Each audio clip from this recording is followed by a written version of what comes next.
నమస్కారం. APPSC group 2 ప్రిలిమ్స్లో Indian agriculture అనేది చాలామందికి ఒక పెద్ద సవాల్. సిలబస్ ఏమో సముద్రంలా ఉంటుంది. ప్రతీదీ బట్టి పట్టదామంటే కుదరదు.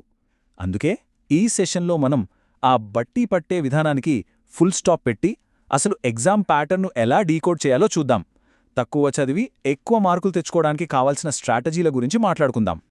సో అసలు పాయింట్ ఇదే. ఇంత పెద్ద సిలబస్ను ప్రతీదీ గుర్తుపెట్టుకోకుండా ఎలా మాస్టర్ చెయ్యాలి?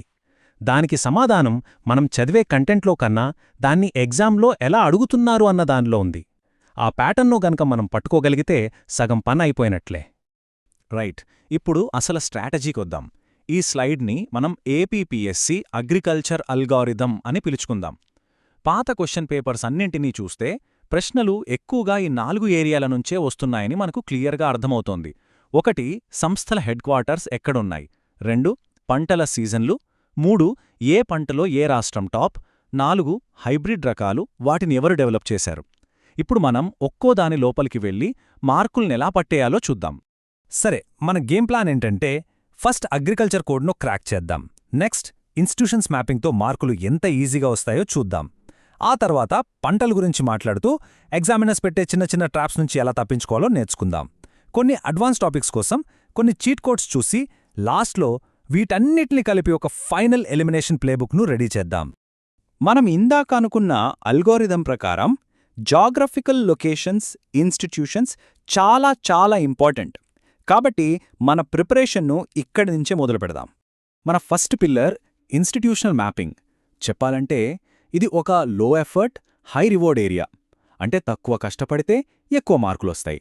ఎందుకంటే ప్రశ్నలు చాలా డైరెక్ట్గా ఉంటాయి. ఇక్కడొక సింపుల్ జాగ్రఫికల్ లాజిక్ ఉంది, గమనించండి. ఈ ముఖ్యమైన బోర్డులని ఎక్కడ పడితే అక్కడ పెట్టలేదు. ఏ పంట ఎక్కడ ఎక్కువగా పండుతుందో దాని హెడ్ క్వార్టర్స్ కూడా అక్కడే ఉంటుంది.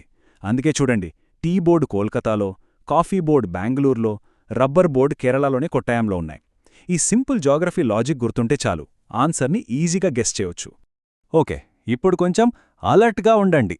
నెక్స్ట్ స్లైడ్లో వచ్చే టాపిక్ ఏపీపీఎస్సీ ఎగ్జామ్లో పదే పదే రిపీట్ అవుతోంది. ఇది ఒక హాట్ ఫేవరెట్ అని చెప్పొచ్చు. అదేంటంటే టొబాకో బోర్డ్.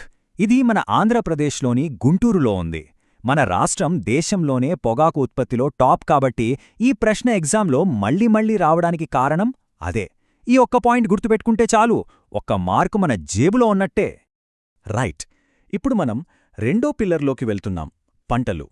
ఇక్కడ కేవలం ఫ్యాక్ట్స్ గుర్తుపెట్టుకుంటే సరిపోదు. స్టూడెంట్స్ని కన్ఫ్యూజ్ చేయడానికి ఎగ్జామినర్స్ ఎలాంటి ట్రాప్ సెట్ చేస్తారో కూడా మనం తెలుసుకోవాలి. క్రాప్ క్యాలెండర్ చూడ్డానికి చాలా బేసిక్ అనిపిస్తుంది. రబీ, ఖరీఫ్, జైడ్ అందరికీ తెలిసిందే. కానీ అసలు ట్రాప్ ఇక్కడే ఉంటుంది. ఎగ్జామినర్స్ ఏం చేస్తారంటే ఒక సీజన్కు చెందిన పంటలా కనిపించి మరో సీజన్లో పండే పంటల మీద ఫోకస్ పెడతారు. అక్కడే చాలామంది తప్పులో కాలేస్తారు. సరే, మీకో చిన్న టెస్ట్. ఆవాలు అంటే మస్టర్డ్ ఇండియాలో ఒక ముఖ్యమైన ఆయిల్ సీడ్ క్రాప్. చెప్పండి, ఇది ఖరీఫ్ పంట లేక రబీ పంట? ఒక్క సెకండ్ ఆలోచించండి. ఆన్సర్, ఇదొక రబీ పంట. చూసారా, ఇక్కడే చాలామంది పొరబడతారు. దీన్ని ఖరీఫ్ అనుకుంటారు. అందుకే దీన్ని మస్టర్డ్ ట్రాప్ అంటారు. సింపుల్గా గుర్తుపెట్టుకోండి, రబీ పంటలకు చల్లని వాతావరణం, తక్కువ నీళ్లు కావాలి. ఆవాలు కూడా అలాంటిదే. ఇది చాలా ముఖ్యమైన ఎక్సెప్షన్. ఇది ఇంకో క్లాసిక్ పిఎస్సీ ట్రాప్. పదాల మీద చాలా జాగ్రత్తగా ఉండాలి. ఉత్పత్తి అంటే ప్రొడక్షన్ వేరు, ప్రాసెసింగ్ కెపాసిటీ వేరు. ఫర్ ఎగ్జాంపుల్, చెరకును అత్యధికంగా పండించేది ఉత్తరప్రదేశ్. కానీ ఆ చెరకుతో చక్కెర తయారు చేసే మిల్లులెక్కువగా ఉన్నది మహారాష్ట్రలో. క్వశ్చన్లో ఏ పదం వాడారో చూసుకోపోతే మార్కులు ఈజీగా పోగొట్టుకుంటాం. సరే, ఈ టాప్ ప్రొడ్యూసర్స్ ఎవరో క్విక్గా చూసేద్దాం. వరిలో వెస్ట్ బెంగాల్, గోధుమలో ఉత్తరప్రదేశ్, పప్పుధాన్యాలలో రాజస్థాన్. అయితే ఏపీపీఎస్సీ రాసేవాళ్లు ఇక్కడొక స్పెషల్ పాయింట్ ఉంది, గమనించండి. దేశంలో మొత్తం వరి ఉత్పత్తిలో మనం టాప్లో లేకపోయినా ఒక హెక్టార్కు పండే ఉత్పాదకతలో మాత్రం ఆంధ్రప్రదేశ్ ముందుంది. ఈ చిన్న తేడా చాలా ముఖ్యం. ఓకే, ఇప్పుడు మనం మూడో పిల్లర్కి వచ్చేశాం, జన్యు రకాలు, పంటలకు వచ్చే వ్యాధులు. ఈ పేర్లు చూడగానే భయపడొద్దు. వీటిని ఈజీగా గుర్తుపెట్టుకోవడానికి కొన్ని పవర్ఫుల్ చీట్ కోడ్స్ ఉన్నాయి. వాటితో ఎంత కష్టమైన ప్రశ్నకైనా ఆన్సర్ చేయొచ్చు. ఎగ్జామ్స్లో మనకు తరచుగా match the following type questions వస్తాయి. ఒకవైపు పంట రకం పేరు, మరోవైపు దాన్ని డెవలప్ చేసిన రీసెర్చ్ ఇన్స్టిట్యూట్ పేరు ఇస్తారు. వీటిని ఎలా ఈజీగా గుర్తుపెట్టుకోవాలో ఇప్పుడు చూద్దాం. ఇదిగోండి ఒక గోల్డెన్ రూల్, ఒక పవర్ఫుల్ చీట్ కోడ్.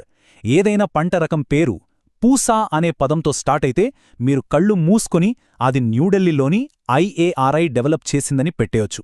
ఎందుకంటే ఒకప్పుడు ఆ ఇన్స్టిట్యూట్ బీహార్లోని పూసా అనే ఊర్లో ఉండేది. ఆ పేరు అలా కంటిన్యూ అవుతోంది. ఈ ఒక్క టెక్నిక్ మీకు మ్యాచింగ్ ప్రశ్నలలో చాలా టైం సేవ్ చేస్తుంది. జాగ్రత్త, ఇది ఇంకో డేంజరస్ ట్రాప్. శ్రద్ధగా వినండి. ఎగ్జామినర్స్ తరచుగా లలిత్ అనే పేరును మామిడి పండ్ల రకాల లిస్ట్లో ఇస్తారు. కాని నిజానికి లలిత్ అనేది ఎక్కువ దిగుబడినిచ్చే ఒక జామ, గ్వావా రకం, మామిడి కాదు. ఈ చిన్న డీటెయిల్ మిస్ అయితే ఒక మార్కు పోయినట్టే. ఇక వ్యాధుల విషయానికొస్తే మనం తెలుసుకోవాల్సింది ఒక్కటే. ఆ జబ్బు ఎందుకొచ్చింది? పోషకాల లోపం వలన లేక ఫంగస్ లాంటి వాటి వలన? ఈ తేడా తెలిస్తే చాలు. ఉదాహరణకు వరిలో వచ్చే ఖైరా వ్యాధికి కారణం జింక్ లోపం, కాని గోధుమకొచ్చే రస్ట్కి కారణం ఒక ఫంగస్. ఈ క్లాసిఫికేషన్ తెలిస్తే మల్టిపుల్ చాయిస్ క్వశ్చన్స్లో రాంగ్ ఆప్షన్స్ని ఈజీగా ఎలిమినేట్ చేయొచ్చు. సరే, ఇప్పటిదాకా మనం నేర్చుకున్న టెక్నిక్స్ అన్నింటినీ కలిపి మన ఫైనల్ వెపన్, ఎగ్జామ్ హాల్లో ఉపయోగపడే ఎలిమినేషన్ ప్లేబుక్ను తయారు చేద్దాం. ఇది మన ఫైనల్ ప్లేబుక్. ఈ లాజిక్ ఫాలో అవ్వండి చాలు. క్వశ్చన్లో నీరు నిలిచిపోవడం లేదా 150 సెంటీమీటర్ల కన్నా ఎక్కువ వర్షమని కనిపిస్తే మీ ఆన్సర్ తూర్పు లేదా పశ్చిమ తీర ప్రాంతాల్లో పండే వరి, జనుము లాంటి పంట అయ్యుంటుంది. అదే 210 రోజులు మంచు లేకపోవడమని ఉంటే అది దక్కన్ పీఠభూమిలో పండే బత్తి గురించే. జింక్ సల్ఫేట్ ట్రీట్మెంట్ అంటే అది ఖచ్చితంగా వరిలో వచ్చే ఖైరా వ్యాధి. ఇక పూసా అని కనిపిస్తే ఆన్సర్ IARI, ఢిల్లీ. ఇది బట్టి కాదు, స్మార్ట్ ఎలిమినేషన్. సో ఫైనల్గా మనం ఈ సెషన్ నుంచి గుర్తుపెట్టుకోవాల్సిన విషయం ఒక్కటే. మీరు జాగ్రఫీ మీద పట్టు సాధిస్తే అగ్రికల్చర్కు సంబంధించిన చాలా ప్రశ్నల ఆన్సర్లను రివర్స్ ఇంజనీరింగ్ చెయ్యొచ్చు. జాగ్రఫీ అనేది అగ్రికల్చర్ను అర్థం చేసుకోవడానికి ఒక మాస్టర్ కీ లాంటిది. మరిప్పుడు చెప్పండి, మనం ఇందాక చూసిన ప్లేబుక్లో ఏ రూల్ అంటే జాగ్రఫీ లాజికా, పూసా చీట్ కోడా లేక మస్టర్డ్ ట్రాప్ గురించిన వార్నింగా?